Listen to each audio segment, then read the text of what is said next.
It all starts here, on this beautiful Formosan island, this tropical paradise of palm trees and typhoons, of temples and of pollution. China will tell you that it's just an extension of the mainland, to which most of us will quickly disagree and protest. 我们不是一家人 is what we tell people. We are not one family. Others will mistake my self-proclaimed home country for the more commonly publicized nation of Thailand. And while I've been there 3 times, and have returned fairly fond of the Southeast Asian destination in both its poverty and its beauty, I would in no way consider the country as significant a piece of me as I do Taiwan. I act like I'm Taiwanese, or at least like I was born on the island. Neither is true. I came first from Holland, the one in Michigan.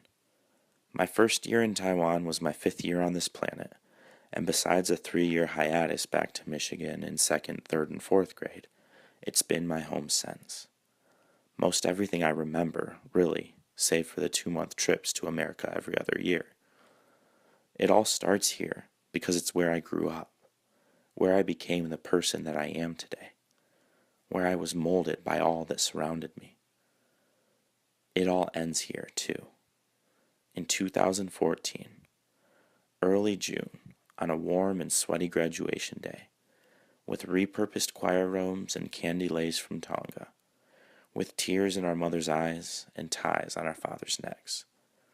This is where we say our goodbyes and spread across the globe, filling new corners and joining new cultures.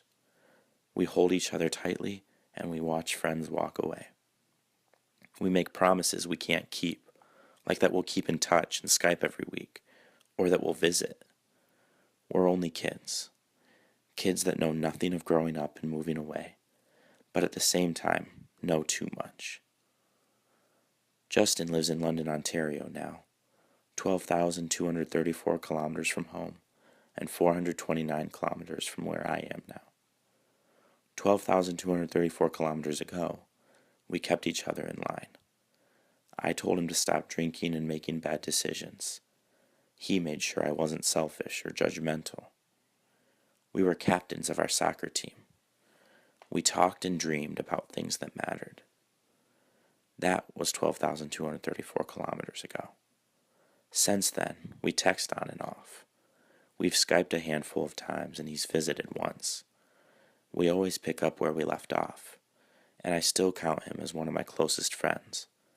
But the corners are burning. The connections are fading. When he's tripping on hallucinogens and making poor choices, I'm not there to push him in a different direction. He's no longer around to keep me grounded. We're dreamers, the 2 of us, but now we must dream separately. Alice is at Emerson University, 12,536 kilometers from home and 1,233 kilometers from me. We used to live together, all through high school. Morrison was a boarding school and my parents were dorm parents, so I was met every year with 16 brothers and sisters on top of my blood family. Pretty soon, though, Alice became blood. She talked about boys and I talked about girls. She helped with my Chinese homework and I helped with everything else. We laughed and cried and fought and danced. Our living room choreography was unparalleled. We grew up side by side. We're still growing, but no longer side by side. We're at new schools and we have new friends. She no longer needs my help with homework, and I no longer talk to her about girls.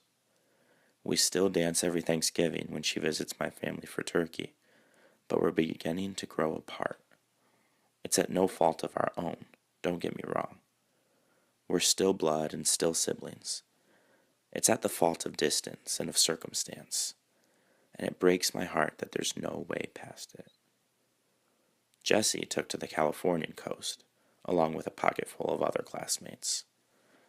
The similar weather there allowed him one less transition to worry about when he crossed the Pacific, 11,120 kilometers from home. In Taiwan, he lived in the dorm above me, just 22 stairs and a couple steps away. Now, getting to him would take substantially more steps. In one sense, that means I can now avoid the trouble and drama that always surrounded the teenage boy. Girls he led on, and girlfriends he got jealous over. Friends complaining about him, neglecting them for someone else. In another sense entirely, I would gladly welcome the incessant and far from necessary drama if the more redeeming qualities of Jesse came with it. We used to walk the streets after long soccer practices, ordering French fries, squid, and mushrooms from late-night vendors. We would spend hours on end chasing the rooftops of our city, sharing our thoughts and our lives as we sipped teas and stared off into the horizon. And now we're all in different corners, different cities, different homes. Our memories remain, and our history is still a part of it. A far-off land still ties us together. Remnants of it fill my drawers and hang from my walls. I smile at the directions that life takes each of us now, and I yearn for those directions to intersect down the road, maybe just once or twice. Our bridges may burn, again at no fault of our own, but I still owe these people more than I could ever repay. It all starts here. I owe this place everything.